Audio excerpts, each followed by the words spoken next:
Good evening students. I hope आप सभी अच्छे होंगे। आप सभी का स्वागत है जीएस एकेडमी में। हम डिस्कस कर रहे हैं यहाँ पर पॉलिटिकल साइंस, जिसे हम कहते हैं सिविक्स या नागरिक शास्त्र। ठीक है, तो उसका फर्स्ट चैप्टर यहाँ पर इस समय हम डिस्कस कर रहे हैं, और जिसका नाम है पावर शेयरिंग, है ना। तो पावर शेयरिंग जिसे कहते हैं अगर सत्ता की साझेदारी, ठीक है, आप लोग कर लीजिए, है ना। सत्ता की साझेदारी, सत्ता की साझेदारी में ये पार्ट फर्स्ट है।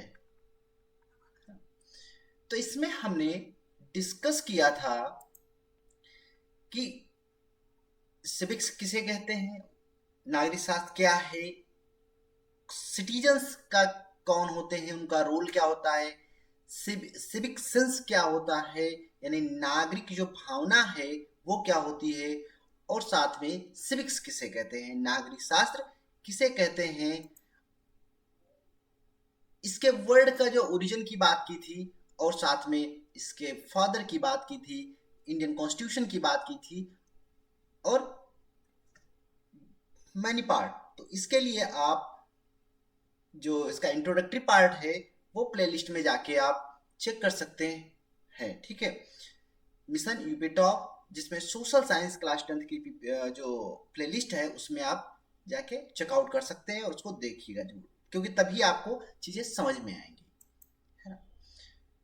हमने इसमें 9th क्लास में डिस्कस किया था और बताया भी था सब कुछ आपको कि 10th क्लास में कैसे हम पढ़ेंगे। ठीक है, तो इसकी जो भी इस हमारी चर्चा हुई थी इससे पहले वाले वीडियो में, उसमें आप देख लीजिएगा पूरा, है ना। तो पावर शेयरिंग, पावर शेयरिंग अगर डिस्कस करें तो इसमें हमने आज, आप लोग इसमें लास्ट तक बने रहिएगा, और साथ में पेन कॉपी भी, है ना, क्योंकि चीजों को कनेक्ट करना पड़ेगा। इसके लिए आप चाहे शॉर्ट नोट लिखते रहिएगा, और बाकी नोट्स हम आपको पीपीटी के थ्रू अवेलेबल करा देंगे, लेकिन लास्ट तक आपको, जब तक देखेंगे नहीं तब तक आपको ये समझ में नहीं आएगा पूरा, है ना। Okay, now power sharing, power sharing इस चैप्टर में अगर हम डिस्कस करें तो जितनी भी पावर्स होती हैं, ठीक है, जितने भी गवर्नमेंट के ऑर्गन्स होते हैं, वो ऑर्गन्स सभी में डिवाइड होने चाहिए, है ना। सभी को बराबर पावर होनी चाहिए। एंटिलियस शेयरिंग ऑफ द पावर्स की अगर बात करें तो वो लेजिस्लेचर्स में होनी चाहिए, executive and judiciary is very important to design of a democracy. ये जो 3 वर्ड हैं, लेजिस्लेचर, एग्जीक्यूटिव एंड जुडिशियल, जो हैं ये इंपॉर्टेंट कैरेक्टरिस्टिक्स बनाते हैं। ओके, अब हम फर्स्ट यूनिट हमारा पूरा इसी के सराउंडिंग वर्क करेगा, तो आपको ये फर्स्ट चैप्टर समझना ज्यादा बेहद जरूरी है। जो idea of the power sharing होता है वो किसी भी कंट्री की, किसी भी देश की जो व्यवस्थासन व्यवस्था है, एडमिनिस्ट्रेशन प्रणाली है, उसको एक बैलेंस तरीके से चलाने के लिए बेहद जरूरी होती है। अगर कैसे जरूरी होती है उसको हम इसमें 2 केस स्टडी पढ़ेंगे, एक तो बेल्जियम की, दूसरी श्रीलंका की। उसमें पढ़ेंगे तो आपको वहां से समझ में आएगा क्लियर, हाँ, कि कोई भी देश होता है उसमें जो डाइवर्सिटी होती है वो बहुत ज्यादा होती है। कोई भी कंट्री हो, सिंगल एंटिटी पे वर्क वो कंट्री नहीं होगा। और भारत जैसे कंट्री की अगर हम बात करें तो इसमें आप चाहे लैंग्विस्टिक बेस पे आप देखिए, रीजनल बेस पे देखिए, क्लाइमेटिक बेस पे देखिए, चाहे नेचुरल एंड ह्यूमन, दोनों एस्पेक्ट आप अगर सोचिए बैठ के कि इंडिया, भारत क्या है और ये कैसे एक दूसरे से अलग है, तो वो प्राकृतिक रूप से भी और सामाजिक रूप से भी आर्थिक रूप से भी many of types of the difference जो डिफरेंट इसमें आपको मिलेंगे, और जो आपको डिफ्रेंशिएट करेंगे one state to another state, one person to another person, है ना। तो इसलिए ये जितनी डाइवर्सिटी होती है, इसके साथ कोई भी कंट्री सही से वर्क नहीं कर पाएगी। तो इसको ऐसे एक तरीके से बात करेंगे हम यहाँ पर पॉलिटिकल पार्टीज के आधार पर, गवर्नमेंट के आधार पे, ठीक है। तो इतने रिलीजन, इतनी कास्ट, इतनी जेंडर, ठीक है, इतने जेंडर नहीं होते वैसे, ठीक है, जेंडर दो ही होते हैं, मेल फीमेल, है ना, और वो ट्रांसजेंडर एक अलग, ठीक है, ओके। तो इसमें हम कम्युनिटी के बेस पे कोई नेशन, सोशल ग्रुप्स होते हैं इसमें, ठीक है। सोशल ग्रुप्स के साथ साथ अब अदर जेंडर के आधार पे बात की जाती है, along with the many others होते हैं, ठीक, कास्ट के आधार पे। ये कॉन्फ्लिक्ट होते रहते हैं इन दोनों, इनके बीच, लेकिन इन सबको निगलेक्ट करते हुए एक बैलेंस जो है, वर्क, गवर्नमेंट जो वर्क करेगी उसकी अगर बात करें हम, तो वो किसके बेस पे पॉसिबल है, वो है पावर शेयरिंग के बेस पे। इसीलिए हम ये वर्ड जो यहाँ पर लिखा हुआ है, स्पिरिट ऑफ द डेमोक्रेसी, है ना, जो that's why this chapter is so important. इसे हम स्पिरिट ऑफ डेमोक्रेसी कहते हैं, पावर शेयरिंग, ओके। तो हम इसको पढ़ेंगे आगे।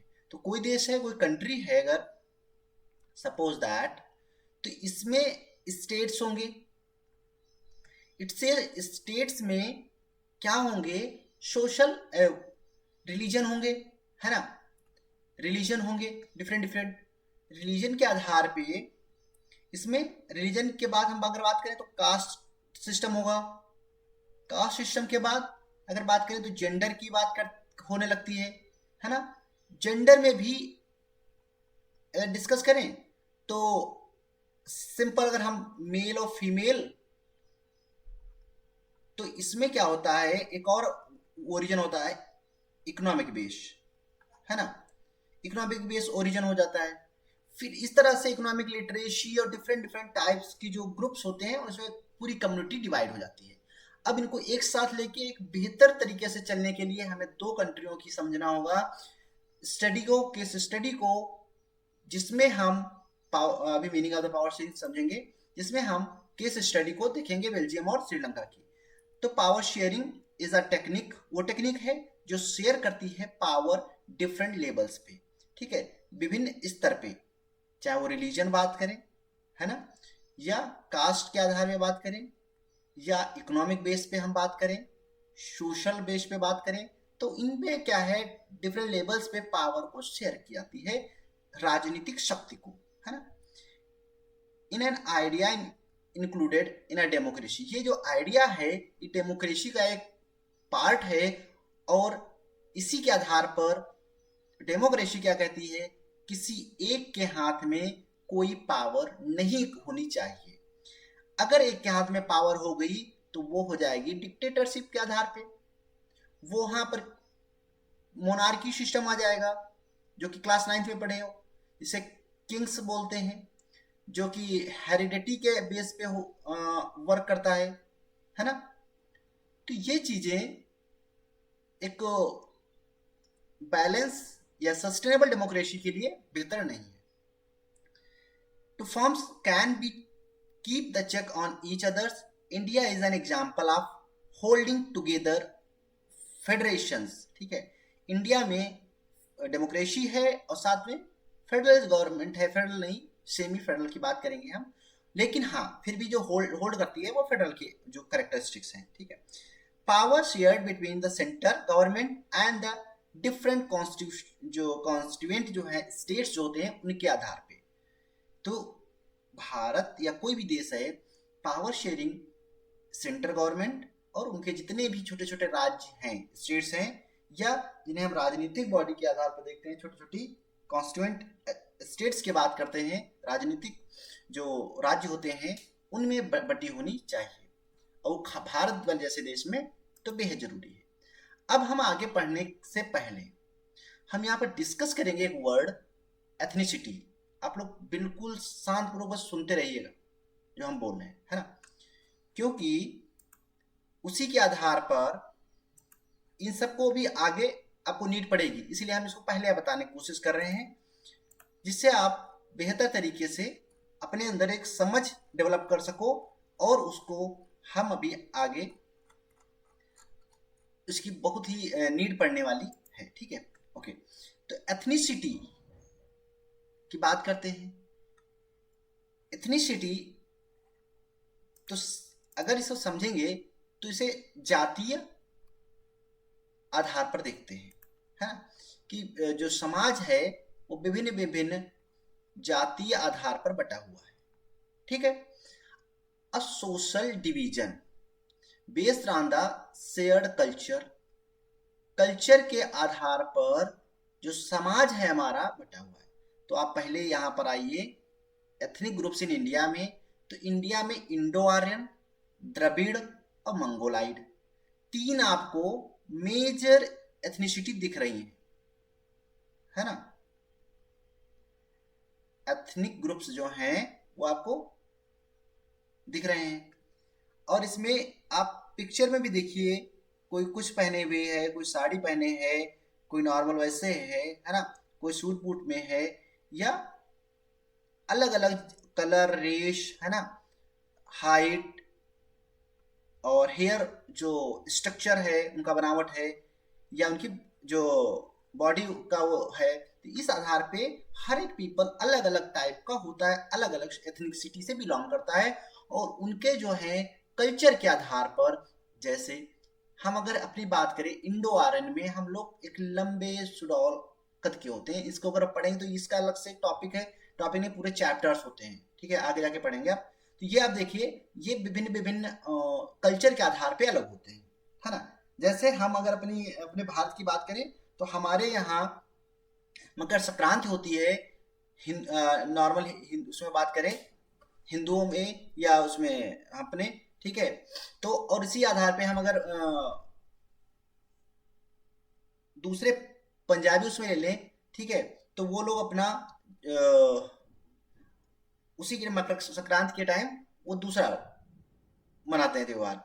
ओणम उड़िया मतलब उड़ीसा में ओणम मनाते हैं। पोंगल जो कि आपका तमिल या तेलुगु, वो कन्नड़ लोग तेलुगु लोग मनाते हैं। इस तरह से अलग अलग टाइप्स के जो देखने को मिलेंगे कि जो उनके कल्चर होते हैं, है ना। तो ये सब आधार पे वो डिवाइड होते हैं। People belongs to the same ethnic groups believe in a their common descent because of similarities, physical types और अ कल्चर आर बोथ। जो लोग एक सेम कैटेगरी के, है ना, अगर सेम कैटेगरी की हम अगर बात करें यहाँ पर सिर्फ दो कम्युनिटी की, ठीक है, या तीन का है इंडिया के हिसाब से, तो इसमें हम, है ना, तो इसमें अगर हम बात करें हिंदू की बात करें तो ये सिंपल धोती कुर्ता पहनते हैं, है ना। धोती मेन की बात करें, कुर्ता और साड़ी जो है वो लेडीज पहनती हैं, है ना। अगर और इसके जो कल्चर है, ये हम लोग पूजा पद्धति करते हैं और भगवान को मानते हैं, ठीक है। चलो उसमें आ रही है, ठीक है। यहाँ पर क्या होता है, ये मस्जिद में एक नस्वर की पूजा करते हैं, है ना, और साथ में क्या करते हैं, महिलाएं जो हैं वो बुर्का, और जो मेन होते हैं वो कुर्ता पैजामा, है ना, कुर्ता पैजामा और भी चीजें पहनते हैं। सिख जो हैं पगड़ी बांधते हैं और कुर्ता पैजामा या अदर चीजें जो पहनते हैं, है ना। तो इस तरह से इनका अपने अलग ईद बकरीद होते हैं, यहाँ होली दिवाली अलग होती है, और इनके अपने अलग त्योहार होते हैं, ठीक है। तो इस तरह से सब अलग होते हैं। अगर हिंदू के कोई पर्सन है तो हिंदू के तो सब एक साथ होंगे, मुस्लिम का अपना एक साथ त्योहार होंगे, और उनकी जो भी कल्चर और फिजिकल जो भी चीजें हैं, शारीरिक बनावट अलग होगी, शारीरिक बनावट के आधार पे ये सब एक साथ रहते हैं, एक आधार पे, ठीक है। They need not to allow the same religion or the, ठीक है, they did not allow have the same religion और द सेम नेशनलिटी। जरूरी नहीं कि ऐसे समूह के सदस्य किसी एक धर्म के मानने वाले हों या उनकी राष्ट्रीयता एक हो, है ना। तो इस तरह से हम सामाजिक विभाजन जिसमें हर समूह अपनी अपनी संस्कृति को अलग अलग मानता है, और यानी यह साझी संस्कृति का पर आधारित सामाजिक विभाजन किसी भी जातीय समूह के सभी सदस्य मानते हैं। इनकी जो पूजा पद्धति होती है, इनके जो पूर्वज होते हैं, इनकी जो शारीरिक बनावट होती है, और इनकी जो अगर हम सांस्कृतिक वेशभूषा की बात करें तो एक जैसी होती है, वो एक धर्म एक समुदाय के लोगों की, है ना। तो ऐसे में ये धर्म मानने वाले, जो एक धर्म मानने वाले एक साथ रहते हैं, इसकी हम बात करते हैं, उसे हम एथनिसिटी कहते हैं। यानी जो विभिन्न डाइवर्स होते हैं उनका एक साथ एक कंट्री में विभिन्न आते हैं। भारत में अगर बात करें इंडो आर्यन, द्रविड़ और मंगोलाइट, ठीक है। तो आप देख पा रहे हैं ये रेड पूरा आपका इंडो आर्यन का है, ये द्रविड़ का है, ये मंगोलाइट का एरिया है ना। तो इनकी जो शारीरिक बनावट समझिए, अब यहाँ के लोगों को इमेजिन कीजिए कि यहाँ के लोग कैसे होते हैं और यहाँ के कैसे होते हैं और इस साइड के कैसे होते हैं, तो आप समझ पाएंगे, ठीक है। नाउ अब हम केस स्टडी देखेंगे फर्स्ट, जिसमें हम समझेंगे बेल्जियम के बारे में, है ना। तो आप ये देखिए बेल्जियम का एक मैप है, और दूसरा मैप देख लीजिए ये हरियाणा का है। इसे कहते हैं इंडिया का स्टेट है ये, है ना। तो थोड़ा हम इसको इस बेस पे देखेंगे, इसकी जो आकार पॉपुलेशन के आधार पे देखेंगे, बाकी हमें हरियाणा से कोई मतलब नहीं है ना, ठीक है। तो इसमें हम डिस्कस करेंगे, तो बेल्जियम को पहले देखेंगे, और इसमें हमने क्या बताया, बेल्जियम और श्रीलंका को, है ना। ओके, नाउ बेल्जियम जो है एक कंट्री है, छोटा सा कंट्री, स्मॉल कंट्री है। मैप पे देखेंगे, वर्ल्ड मैप पे आप देखिएगा, ठीक है। बेल्जियम को कहाँ है, तो यूरोप कॉन्टिनेंट का एक छोटा देश है। ये स्टेट जो है एरिया के मामले में भी छोटा है हरियाणा से, हरियाणा राज्य की बात की थी हमने। तो इसका हम फिजिकल बात कर रहे हैं, थोड़ा ध्यान रखिएगा, कंपेयर कर रहे हैं थोड़ा। तो हरियाणा राज्य से छोटा है, तो आप कंपेयर कर सकते हैं। हरियाणा राज्य को आपने देखा है मैप पे, अब गए भी होंगे, तो इससे छोटा देश है वो, ये राज्य है वो देश, है ना। तो आप इससे आइडिया लगा सकते हैं कि भारत में कैसे सरकार को चलाना मुश्किल बात होती है। अगर हम बेल्जियम की बात करें, बेल्जियम के बॉर्डर्स को अगर देखो आप, तो वो जर्मनी, नीदरलैंड, फ्रांस और लग्जमबर्ग के साथ शेयर करता है बाउंड्री अपनी, है ना। फ्रांस, नीदरलैंड, जर्मनी और लग्जमबर्ग। इसकी पॉपुलेशन की बात करें तो 1 करोड़ से ज्यादा है, 1 करोड़ से ज्यादा यहाँ की पॉपुलेशन है। और इसको कंपेयर किया गया है, अगर हरियाणा की बात करें तो हरियाणा में 2 करोड़ 73 लाख के आसपास है, 73, हाँ 2 करोड़ 73 लाख के आसपास। तो मोस्ट ऑफ द हाफ है, क्योंकि बेल्जियम में 1 करोड़ है, 1 करोड़ से ज्यादा, और हरियाणा में 2 लाख से ज्यादा, तो उसका हाफ हो गया। इथनिसिटी को हमने डिस्कस किया, यहाँ पर एथनिसिटी जो है डिफरेंट पाई जाती है, और उसको आप यहाँ पर देख भी पा रहे हैं, उसको हम स्टडी करेंगे, ठीक है। तो एथनिसिटी जो कंपोजिशन है एक कंट्री में, इतना छोटी सी देश में कैसे बहुत ही कॉम्प्लेक्स है। मतलब जो जातीय स्तर है, जातीय जो समुदाय हैं वो बहुत हैं, है ना। तो इस आधार पे इस कंट्री में अगर टोटल हम पॉपुलेशन की बात करें, तो आप देखिएगा टोटल पॉपुलेशन की बात करें तो जो फ्लेमिश लोग होते हैं, फ्लेमिश जो हैं, ठीक है, इनका 59% पूरे ओवरऑल। तो ये जो कलर है, ये पूरा एरिया ये इन्हीं के अंडर आता है, फ्लेमिश के अंडर। अब इसी से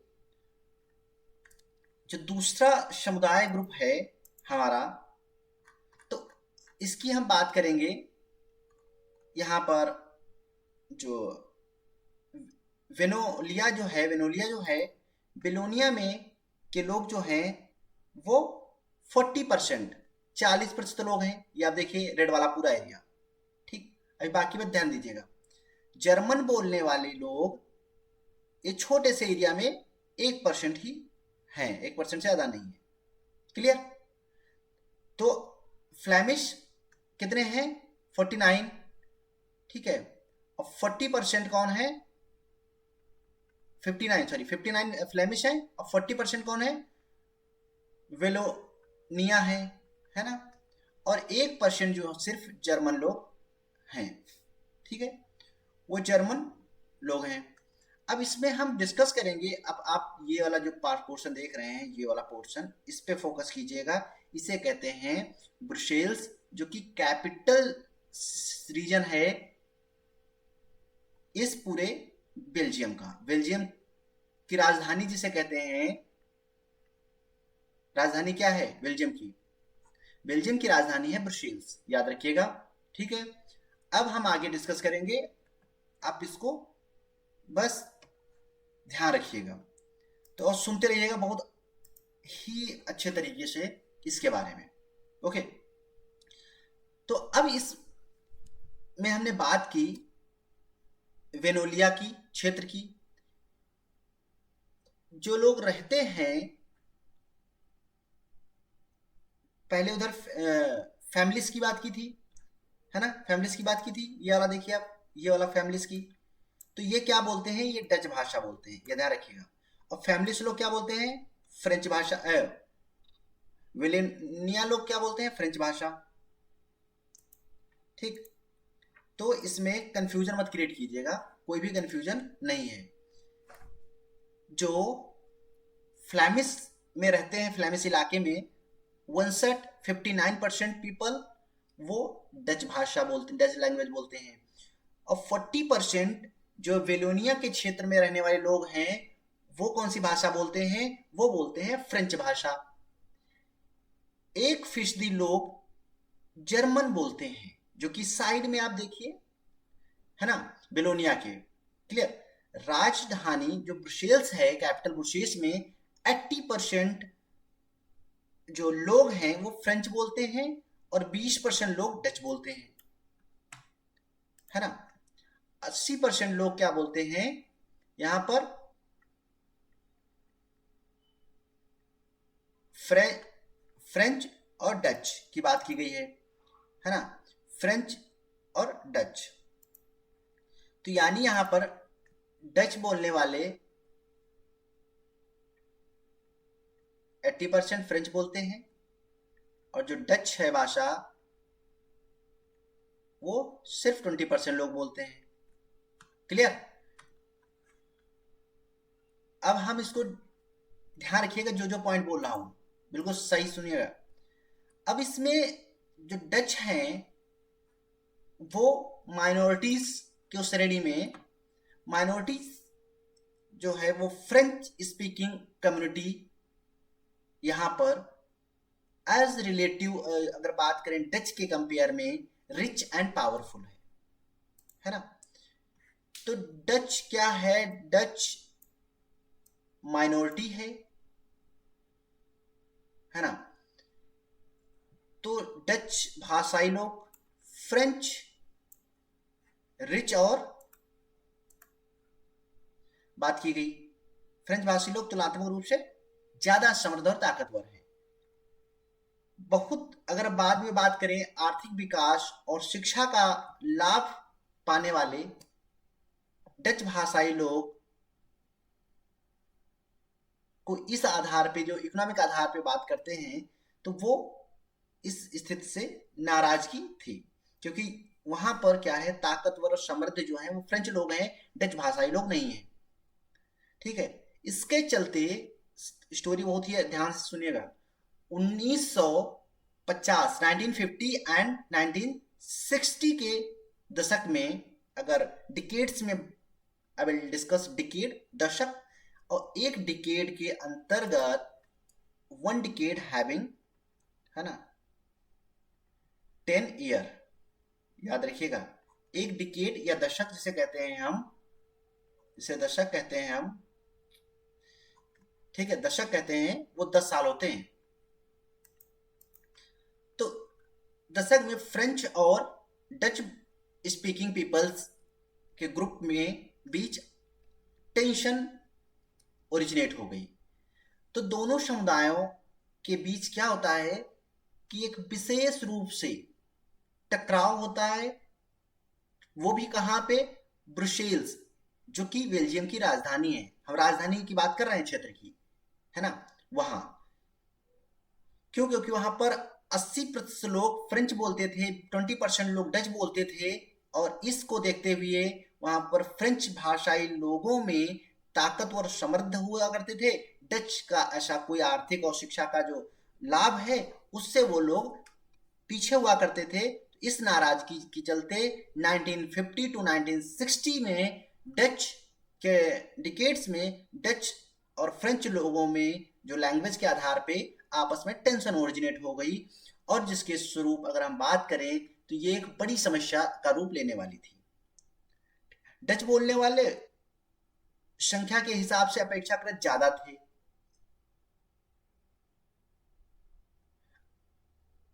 अपेक्षाकृत, ठीक है, लेकिन धन और समृद्धि के मामले में कमजोर और अल्पमत हुआ करते थे, है ना।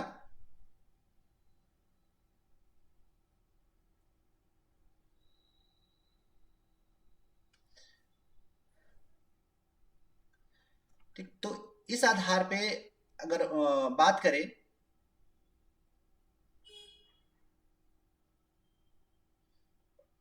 तो जो अब यहाँ पर देखिए, जो ज्यादा थे भाषा के आधार पे हम बात अगर करें तो वो यहाँ पर डच बोलने वाले लोग संख्या के हिसाब से, ठीक है, अपेक्षाकृत जो ज्यादा थे, लेकिन धन और समृद्धि के मामले में कमजोर और अल्पमत में थे।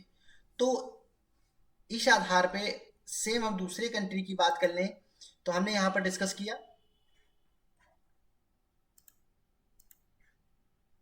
है ना,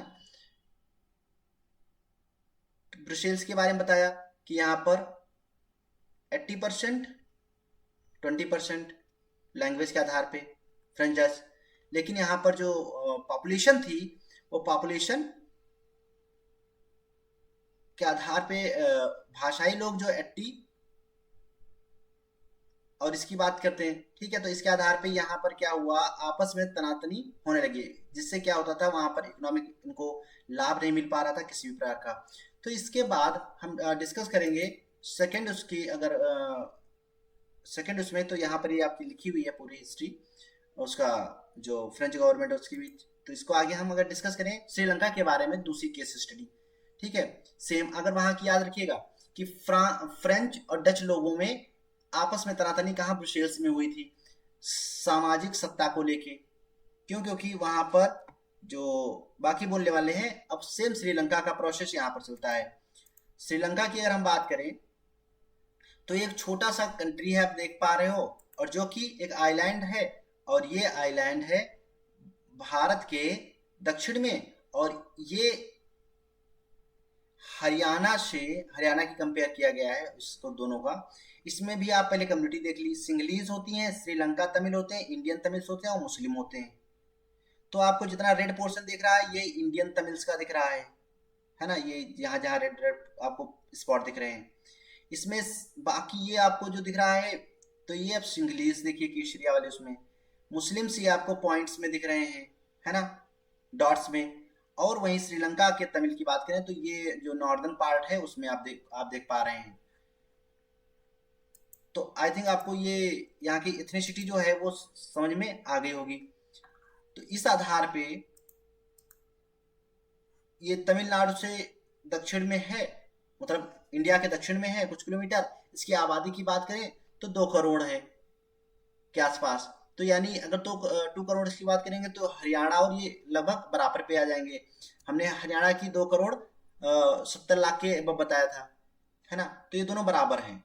और ये बात करें तो दक्षिण एशिया के अन्य देशों की तरह श्रीलंका भी एक आबादी में भी कई जातीय समूहों के लोग रहते हैं, इसमें भी कई एथनिसिटी ग्रुप रहते हैं।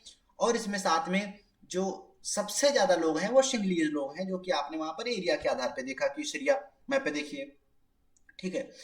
और इसकी आबादी जो है जनसंख्या की 4% है, फीसदी है। तमिलों का अगर नंबर की बात करें तो ये आबादी के कुल जनसंख्या का सिर्फ 18% ही है।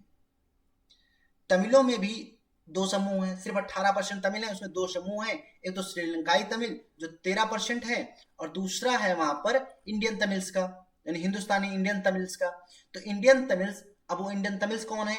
वो इंडियन तमिल्स जो ड्यूरिंग कॉलोनाइजेशन के कारण टाइम पे पीरियड पे वो आए हुए थे यहाँ पर वर्क करने के लिए, चाय के बागानों, टी प्लांटेशंस में, और वो लोग यहीं पे बस गए और उन्हीं के फैमिली मेंबर्स यहाँ पर वो हैं। ठीक है, तो मोस्टली जो अगर बात करें तो 13% तो जो वहां के तमिल्स हैं। ठीक है, श्रीलंका तो यहाँ पर 5 to 7%, 5% के आसपास जो है अप्रॉक्स इंडियन तमिल्स रह गए। और ये लोग कौन थे? ये कॉलोनाइजेशन टाइम पे आए हुए लोग थे। अगर हम देखें तो इनका अगर नक्शे के आधार पे अगर बात करोगे तो उत्तर और पूर्वी प्रांतों में, है ना, जो नॉर्थ एंड ईस्टर्न पार्ट में आपको स्टेट्स में या प्रोविजंस में मिलेंगे। वहीं पे सिंगली जो लैंग्वेज के लोग हैं वो बौद्ध हैं, यानी यहाँ पर एक कम्युनिटी इनकी, अगर हम बात करें बौद्ध धर्म को, वो यहाँ पर माना जाता है। ठीक, श्रीलंका में, श्रीलंका, चाइना, थाईलैंड, म्यांमार, ये सब जो कंट्री हैं, जो बुद्ध जो है, बुद्ध का जो धर्म रिलीजन की ओरिजिन तो इंडिया में हुआ है, लेकिन ये इंडिया से ज्यादा बाहर के देशों में फैला हुआ है। ये क्वेश्चन भी एग्जाम में आते हैं। ठीक है, तो तमिल भाषाई लोगों में कुछ हिंदू हैं तो कुछ मुस्लिम हैं। अब इसमें भी बहुत प्रॉब्लम्स है। अब तमिल जो है उसमें हिंदू तमिल से बात करें तो कुछ हिंदू हैं तमिल भाषी में, कुछ मुस्लिम्स हैं, है ना। तो श्रीलंका की आबादी में अगर हम साथ में और जो ग्रुप्स हैं, चाहे वो क्रिश्चियनिटी हो, क्रिश्चियन लोग हो तो 7% के आसपास क्रिश्चियन हैं, और क्रिश्चियन सिंगली भी बोलते हैं और तमिल भी बोलते हैं। अब देख रहे हैं एक कंट्री में कितने लोग हैं, भारत की, श्रीलंका की बात कर रहा हूं। ठीक है, अब ऐसी स्थिति में क्या प्रॉब्लम्स नहीं क्रिएट होंगी, है ना। तो यहां पर आपने देखा ये जो नॉर्थ और eastern part of the Sri Lanka, मतलब, ठीक है, और नॉर्थ ईस्टर्न, तो यहाँ पर क्या है कि इंडियंस तमिल हैं और श्रीलंकाई तमिल हैं ये सब, और पूरे ईस्टर्न उसमें श्रीलंकाई, तो ये लोग क्या हो गए? तमिल। और तमिल भी डिवाइड हैं, श्रीलंकाई तमिल, तमिल को अगर हम बात करें रिलीजन के आधार पे तो हिंदू और मुस्लिम, है ना। अब हिंदू मुस्लिम आधार पे है, और साथ में हिंदू मुस्लिम के आधार पे इंडियन एंड श्रीलंकन, है ना। अब ये दो बेस हो गए, तो तमिल बहुत ज्यादा डिवाइड हो गए। इसी के साथ जो आप सिंगली देख रहे हो उनका पार्ट ज्यादा है पूरा। तो इस आधार पे यहाँ पर पावर शेयरिंग की जो प्रॉब्लम्स है वो आगे चल के भी इसमें परसेंटेज इस मैप से आप देख लीजिए। ठीक है, तो जो एथनिक आपको पता होगा, अब बताने की जरूरत नहीं है। श्रीलंका में, तो श्रीलंका में सिंगली जो है 74% हैं जो कि बुद्धिस्ट धर्म को फॉलो करते हैं, याद रखिएगा, है ना। और श्रीलंका तमिल की बात करें तो श्रीलंका तमिल जो है वो नॉर्थ ईस्ट रीजन में है। ठीक है, अब तमिल टोटल तमिल जो है 18% है, 18% है। ठीक है, 18% है। अब इंडियन तमिल्स में डिवाइड है हिंदू एंड मुस्लिम्स में, हिंदू एंड मुस्लिम्स में। यहीं पे एक और ये मुस्लिम्स पार्ट जो मैंने बताया है, ठीक है, राउंड राउंड जो है आपको दिख रहे हैं। अब उसमें अगर एक और बात करें, जो क्रिश्चियंस आ गए, ठीक है, जो ईसाई जो हैं वो 7% है, 7% है। अब 7% ईसाई में ये भाषा के आधार पे सिंगली भी बोलते हैं और तमिल बोलते हैं। तो एक ये जो कॉम्प्लेक्सिटी जो है वो प्रिपेयर हो गई, यहाँ पर बहुत अच्छे से बन गई। तो अब कैसे कोई सामाजिक आधार स्ट्रक्चर, कैसे कोई पॉलिटिकल बॉडी वर्क कर पाएगी सिंगल एक के शासन पे, सिंगल एक कम्युनिटी के उस पे। तो हम इसको समझते हैं फिर से। तो इसमें आप पहले तो एक ये समझ लीजिए कि क्या होता है मेजॉरिटी, बहुसंख्यावाद जिसे कहते हैं, है ना, बहुसंख्यावाद। ठीक है, तो idea and belief of the majority community should be rule the nations in which where they way they want to call majority. वो लोग जो एक विचार को, है ना, एक विचार को एक ही विश्वास पर एक पॉलिटिकल पार्टी की बात करें अगर, है ना, पॉलिटिकल पार्टी की बात करें तो इस आधार पे ये सब एक रहते हैं, एक समुदाय होता है। तो इसीलिए इन्हें हम क्या कहते हैं, इसीलिए हम बहुसंख्यावाद कहते हैं, बहुसंख्यकवाद कहते हैं। ये एक मान्यता कि अगर कोई समुदाय बहुसंख्यक है तो वह मनचाहे ढंग से शासन कर सकता है, और इसके लिए वह अल्पसंख्यक समुदाय की जरूरत या इच्छा की अवहेलना करता है, क्योंकि वो पॉलिटिकल पार्टी अगर इलेक्शन भी जीतेगी करेगी तभी वो जीत जाएगी। तो इस आधार पे अवहेलना की जाती है ना। तो आई थिंक आपको मेजॉरिटी समझ गए होंगे कि एक ही भाषा, एक ही विचार, एक ही धर्म, एक ही समुदाय के लोग, एक ही चीज को मानने वाले लोग, एक ही पॉलिटिकल पार्टी को मानने वाले लोग, उसे हम बहुसंख्यावाद कहते हैं, है ना। तो बहुसंख्यावाद के आधार पे आप इस मैप में देखते रहिएगा, ठीक है। तो हम बहुसंख्यावाद कहते हैं। तो इस आधार पे अगर हम श्रीलंका की बात करें तो ये 1948 में श्रीलंका एक ब्रिटिश से आजाद हुआ, है ना। 1948 इंडिया 1947, है ना। इसको हम लोग 15 अगस्त और पाकिस्तान 14 अगस्त, ओके, ठीक है। तो 1948 में ये राष्ट्र आजाद हुआ। तो इस आजादी के बाद जो बहुसंख्यक, जो मेजॉरिटी में पर्सन थे वहां पर, उनके शासन सत्ता उनके हाथों में चली गई, जो कि सिंगलिश थे, है ना। इस तरह से सिंगलिश के हाथ में चली गई और वो मनचाहे तरीके से जो डेमोक्रेसी में निर्वाचित होते थे और जिसका मन होता था उसे उसमें रखते थे, क्योंकि सारे सिंगलिश ही रहेंगे और जो भी वहां से फैसिलिटीज होंगी वो सिंगलिश को मिलेगी। तो इस आधार पे इन लोगों ने क्या किया, सिंगलिश ने 1956 में एक कानून बना दिया, ठीक है। और कानून बनाने के साथ साथ 1956 में सिंगलिश को क्या किया इन्होंने, सिंगलिश को एक नेशनल लैंग्वेज, है ना, सॉरी, नेशनल लैंग्वेज के रूप में डिक्लेयर कर दिया। तो डिक्लेयर करने के साथ इन लोगों ने, चाहे वो कोई भी सरकारी वर्क हो, विश्वविद्यालय हो या और भी कार्य, जो सरकारी कार्य होते हैं, सब में सिंगलिश को मैंडेटरी कर दिया।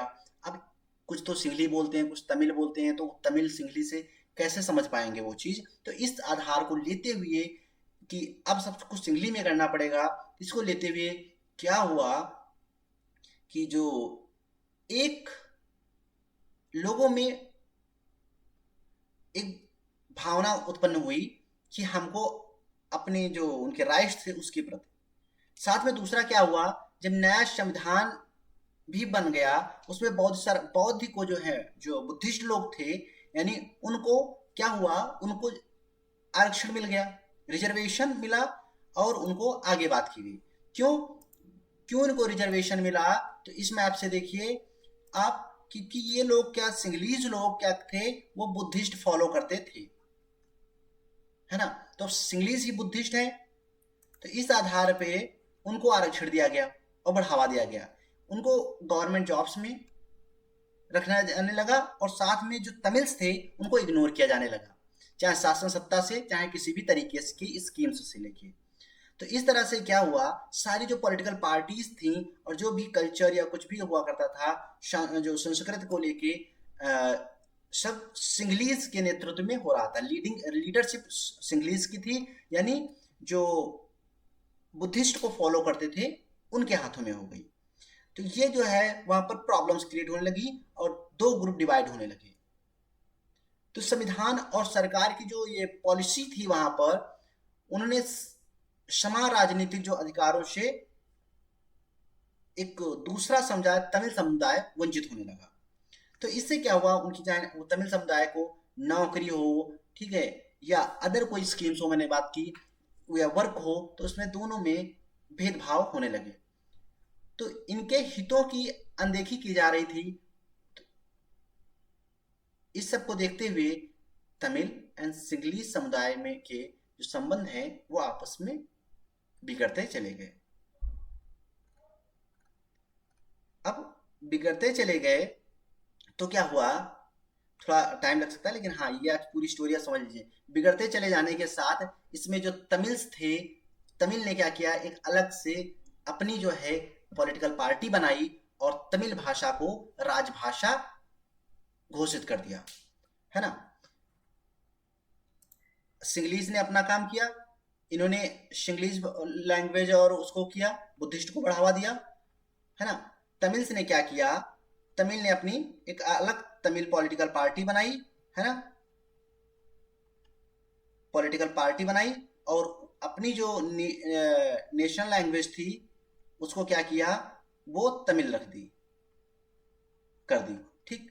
अब दो पॉलिटिकल पार्टी बन गई और दो अलग अलग ग्रुप डिवाइड होने लगे, हो गए पूरे, है ना। इस आधार पे जो क्षेत्रीय स्वायत्तता हासिल करने और शिक्षा और रोजगार में समान अवसर की जो की डिमांड करने लगे कि हमें एजुकेशन, एम्प्लॉयमेंट और जो भी हमारी स्वतंत्रता, फ्रीडम्स होती हैं, कोई भी स्कीम्स है, हमको इक्वल पार्टिसिपेशन होना चाहिए तमिल्स का। इसके लिए वो लोग एक प्रोटेस्ट करने लगे जगह जगह पे। लेकिन अपने और दूसरी बात की कि जितने भी तमिल्स हैं, जितनी तमिल्स कम्युनिटी है, जितना भी आपको अपर पोर्शन, और इसे हमें एक राष्ट्र के रूप में अलग से हमें मान्यता दी जाए, हम आपके साथ नहीं रह सकते सिंगलीज के साथ, यानी इसमें अब कंट्री को डिवाइड करे जाने की बात की जाने लगी। तो इस आधार पे जो तमिल थे 19 हाँ 1918 में, सॉरी 1980 यानी 1980 के दशक में, यानी डिकेड्स में, उत्तर पूर्वी श्रीलंका में स्वतंत्र जो है सरकार बनने की मांग को लेके, यानी हमने क्या बताया अभी, 1980 में उन्होंने एक अलग स्वतंत्र सरकार बनाने की बात की, यानी एक अलग से उनके कंट्री को डिवाइड करके वो पोर्शन अलग करने की बात की जाने लगी तमिल्स के द्वारा, है ना। एक श्रीलंका में दो समुदाय के बीच पारस्परिक जो अभी ये टकराव के आधार पे क्या हुआ, ये आफ्टर सम टाइम ये कन्वर्ट हो गया सिविल वॉर में, है ना। ये किसमें कन्वर्ट हो गया, ये सिविल वॉर में कन्वर्ट हो गया। अब सिविल वॉर में कन्वर्ट होने का जो मतलब था कि जो तमिल्स थे वो बहुत ही तमिल्स मारे गए, क्योंकि तमिल्स की जो पॉपुलेशन थी वो पॉपुलेशन बहुत ही कम थी, है ना। अब इसमें क्या हुआ, कुछ ने क्या किया, देश छोड़ के चले गए, है ना, देश छोड़ के चले गए। कुछ कहीं पे नए कानून को लेके उन्होंने क्या किया, कुछ अलग चले गए, कुछ वहीं पे रुक गए, और कुछ छुप गए, किसी को किसी देश में शरणार्थी की शरण लेनी पड़ी। तो इससे क्या हुआ, काफी नुकसान हुआ, और जो चाहे वो इकोनॉमिक बात करें या ह्यूमन की बात करें, तो बहुत ही कैजुअलिटीज हुई वहां पर, है ना। इस तरह से अगर हम बात करें तो शिक्षा, इकोनॉमिक, हेल्थ, है ना, तो वहाँ की प्रॉपर्टीज, इन सब का क्या हुआ, बहुत ही लॉस हुआ, और इसके चलते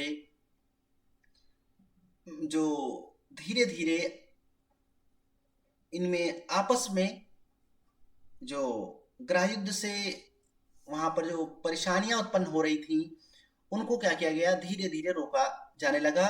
और क्यों? क्योंकि सारे लोग तमिल्स थे, अब तमिल्स छोटे थे, मारे जाने लगे, काटे जाने लगे, तो वो छोड़ के चले गए, कंट्री छोड़ दी, कहीं दूसरे देश में जाके शरणार्थी के रूप में, ठीक है, वहां पर माइग्रेंट पीपल्स के रूप में रहने लगे। जैसे इंडिया में बहुत से माइग्रेंट हैं, आपने रोहिंग्या की बात की होगी, आपने सुना होगा, आपने पाकिस्तान से आए हुए, जब आप दिल्ली जाएंगे तो देखेंगे कि दिल्ली में जो एक प्लेस मजनू का टीला है, वहां पर आपको बहुत से शरणार्थी मिलेंगे, माइग्रेंट पीपल्स मिलेंगे दिल्ली में, जब आप कभी घूमने जाएंगे तो। वो सब क्या हुए, उसी टाइम के जो पार्टीशंस के टाइम से आए हुए थे, और वो सब आके दूसरे देशों में जा जाके बसने लगे, क्योंकि अब उनके पास जब खाने का और सबकी प्रॉब्लम्स क्रिएट होने लगी, तो अब क्या करेंगे वहां रह के, है ना, तो इस आधार पे वो शिफ्ट होने लगे। ऐसा तब तक चलता रहा, तो इससे क्या हुआ, वो सिटीजनशिप डिनाई होने लगी, ये सब चलता रहा 2009 तक, है ना। चलने के कारण से सिविल वॉर के कारण सोशल, इकोनॉमिक, कल्चरल लाइफ जो है वो श्रीलंका की बहुत ही खराब हो गई।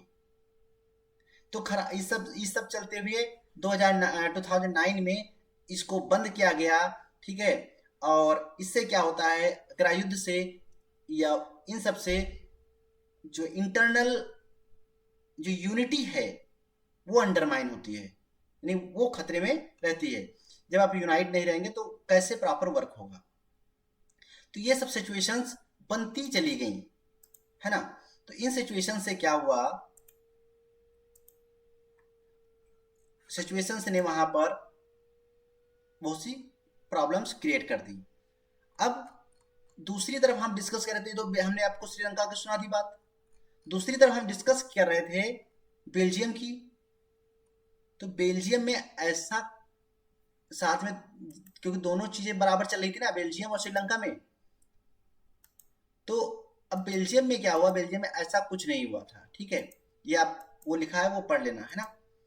इसको हम आपको बताएंगे नहीं, ये सब लिखा हुआ वही एक्ट कब बना, कब क्या हुआ, है ना। तो इस आधार पे बुद्धिस्ट तमिल पार्टी की बात की थी हमने, इस आधार पे श्रीलंका और बेल्जियम में अगर डिस्कस करें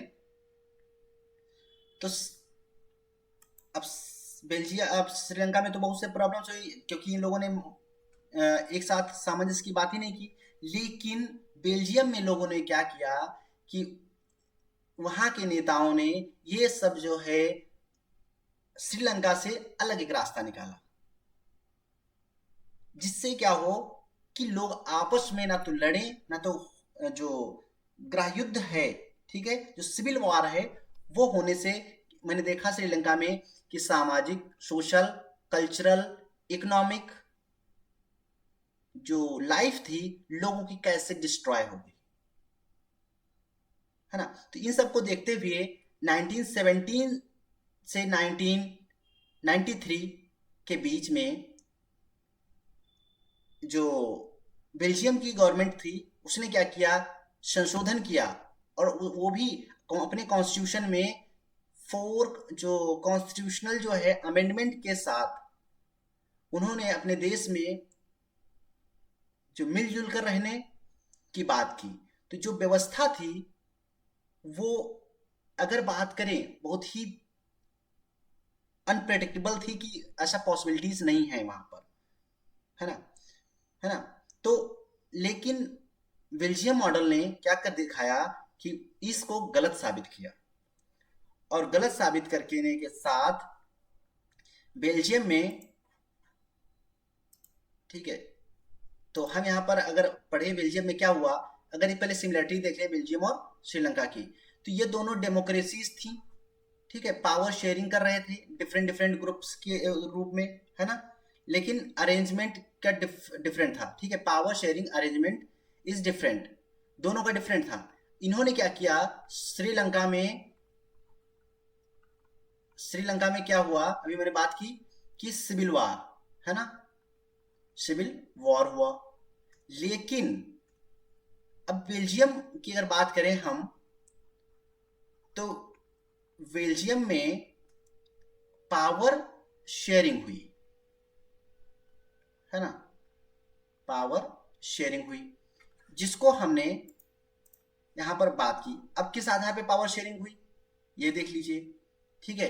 तो इसमें अगर हम बात करें, वो ध्यान से सुनने की कोशिश कीजिए, क्योंकि अगर इसमें लिखा है वो धीरे धीरे हम दे देंगे, तो नोट्स नोट कर लेना, क्योंकि अगर सुनेंगे नहीं आप नहीं तो फिर आप समझ नहीं पाएंगे। हमने देखा कि वहाँ पर तमिल और जो सिंगलीज लोग थे, उन जो बुद्धिस्ट बात करें या सिंगलीज की बात करें, वो कैसे आपस में लड़े, तमिल और सिंगलीज, है ना। और वहाँ पर लोगों की जान माल का नुकसान हुआ। सेम यहाँ पर बेल्जियम में ऐसा कुछ नहीं हुआ। बेल्जियम मॉडल इसीलिए सबसे फेमस मॉडल माना जाता है, जिसमें क्या किया गवर्नमेंट ने, वहाँ की गवर्नमेंट ने यहाँ पर संविधान में जो अमेंडमेंट किए, और अमेंडमेंट करने के साथ साथ यहाँ पर जो डच और फ्रेंच भाषा की बात की कि जो सेंट्रल गवर्नमेंट है, जो गवर्नमेंट है, डच और फ्रांस भाषा के लोग समान रूप से मंत्री बनेंगे, मिनिस्टर्स बनेंगे, ठीक है। क्योंकि ऐसा कॉन्स्टिट्यूशन में नहीं लिखा होता है कि नहीं सिर्फ डच लैंग्वेज के ही लोग मिनिस्टर बनेंगे, या फ्रेंच लैंग्वेज के ही मिनिस्टर बनेंगे, या सिर्फ अगर इंडिया बात करें हिंदू ही मिनिस्टर बनेंगे, मुस्लिम्स नहीं बनेंगे, सिख नहीं बनेंगे, ईसाई नहीं बनेंगे, जैन नहीं बनेंगे, बुद्ध नहीं बनेंगे। तो ऐसा नहीं लिखा ना। तो इसीलिए पावर शेयरिंग का मतलब हुआ कि हर समुदाय के लोग समान रूप से मंत्री बनेंगे, ठीक है, मिनिस्टर बनेंगे। तो विशेष जो है कानून तभी बनाए जा सकते हैं जब सभी का जो है, सभी धर्म के लोग, सभी समुदाय के लोग एक साथ बैठ के किसी भी कानून को बनाए, क्योंकि हर एक समुदाय के लोग हर एक अपनी जो प्रॉब्लम्स हैं वो जानते हैं अपने समुदाय की। तो दोनों जो भाषाई लोग हुआ करते थे, उन लोगों ने बात की, समूहों में, संसद में जो है बैठे, और बैठने के साथ साथ एक, जिससे क्या होता है, किसी एक तरफ का फैसला नहीं होता है। कानून के समय दोनों पक्ष के लोग बराबर मंत्री मिनिस्टर्स बैठते थे, बैठने की बात की। साथ में जो सेंट्रल गवर्नमेंट ने क्या किया, central governments divided the power into different जो रीजनल गवर्नमेंट्स के अंतर्गत डिवाइड किया, ठीक है।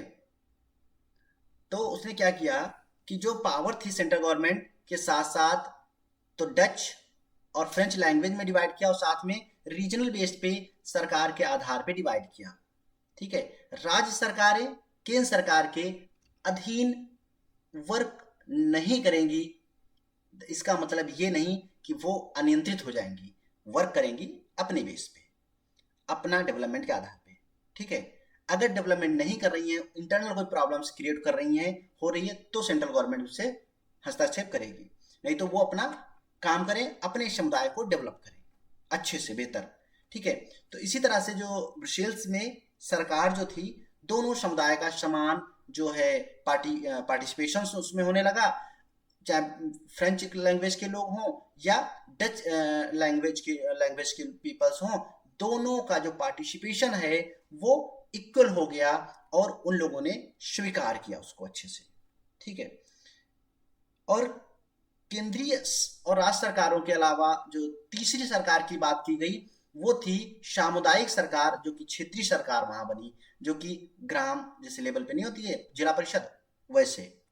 इसमें क्या हुआ कि जो चुनाव इलेक्शन करवाया गया, और वो इलेक्शन किसी भी समुदाय का लोग जो भी जीतते या जो भी कुछ करते, तो एक दूसरे के साथ मिलजुल कर वो लोग सरकार चुनते, और सरकार उन सब के समुदायों सभी की कल्चरल, एजुकेशनल, लैंग्वेज के मामले में किसी को डिफ्रेंशिएट नहीं करती, और सभी को सारे मसलों पे बराबर का अधिकार होता, सभी को बराबर स्कीम्स मिलती, बराबर सभी को, जो चाहे वो रोजगार हो या एजुकेशन हो या किसी अदर उसमें हो, सभी को बराबर हस्तक्षेप, मतलब बराबर का अधिकार था, राइट्स हुआ करते थे। बेल्जियम का मॉडल, ये मॉडल बहुत ही जटिल था, लेकिन फिर भी इसे बेल्जियम सरकार ने जो पॉसिबल कर दिखाया, इम्पॉसिबल को पॉसिबल बना दिया। अगर हम बात करें इस समय बेल्जियम जो है, बेल्जियम का ब्रुसेल्स जो है, वो क्या है, बेल्जियम का जो ब्रुसेल्स शहर है, ये शहर आप देख पा रहे हैं, ये वाला, ये इस समय यूरोपियन यूनियन, ठीक है, का हेडक्वार्टर है ना, हेडक्वार्टर है। क्यों? क्योंकि पूरे यूरोप में बहुत ही एथनिक डाइवर्सिटी पाई जाती है, फिर भी वो लोग यूनाइट होके वर्क करते हैं, इसीलिए वो डेवलप्ड है। जो कि स्टार्टिंग आप देखें तो वो स्टार्टिंग आप बेल्जियम में देखने को मिलती है कि कितने डच भाषी लोग थे, कितने फ्रेंच लैंग्वेज बोलते थे, ठीक है, जर्मन के लोग थे, और फिर भी उन सब ने क्या किया, एक साथ रह के जो है, एक बिना श्रीलंका जैसी कंट्री जो खून खराबा जहां पर कैजुअलिटीज हुई उनके अलावा भी एक, तो इससे बेहतर जो उन लोगों ने क्या किया, एक जो तरीका है वो निकाला और उस पर वर्क किया। तो what is unique about the Belgium? Leaders have the realized unity of a country, है ना, इज पॉसिबल, उन्होंने रियलाइज किया, and respecting the feelings and interest of different communities and regions. ये बेल्जियम के लोगों ने सोचा, और ये ही उनकी जो यूनिक जो आइडिया था, इसी के आधार पे वहां पर लोग हेल्दी और डेवलप्ड रहे, और आज वो किसी भी प्रकार से किसी भी चीज में पीछे नहीं है।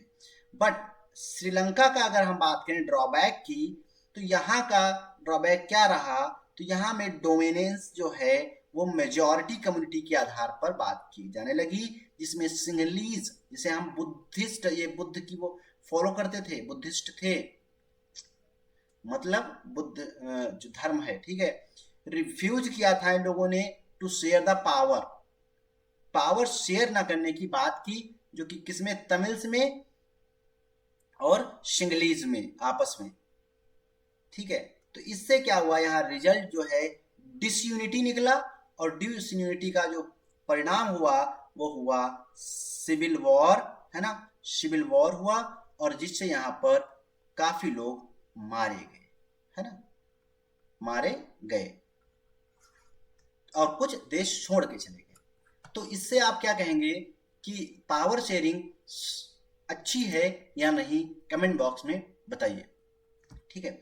तो पावर शेयरिंग अगर हम इसकी रिजल्ट की बात करें, तो आप दोनों देख पा रहे हो देश, ये दोनों कंट्री, ठीक है, और ये आज भी डेवलपिंग कंडीशन में है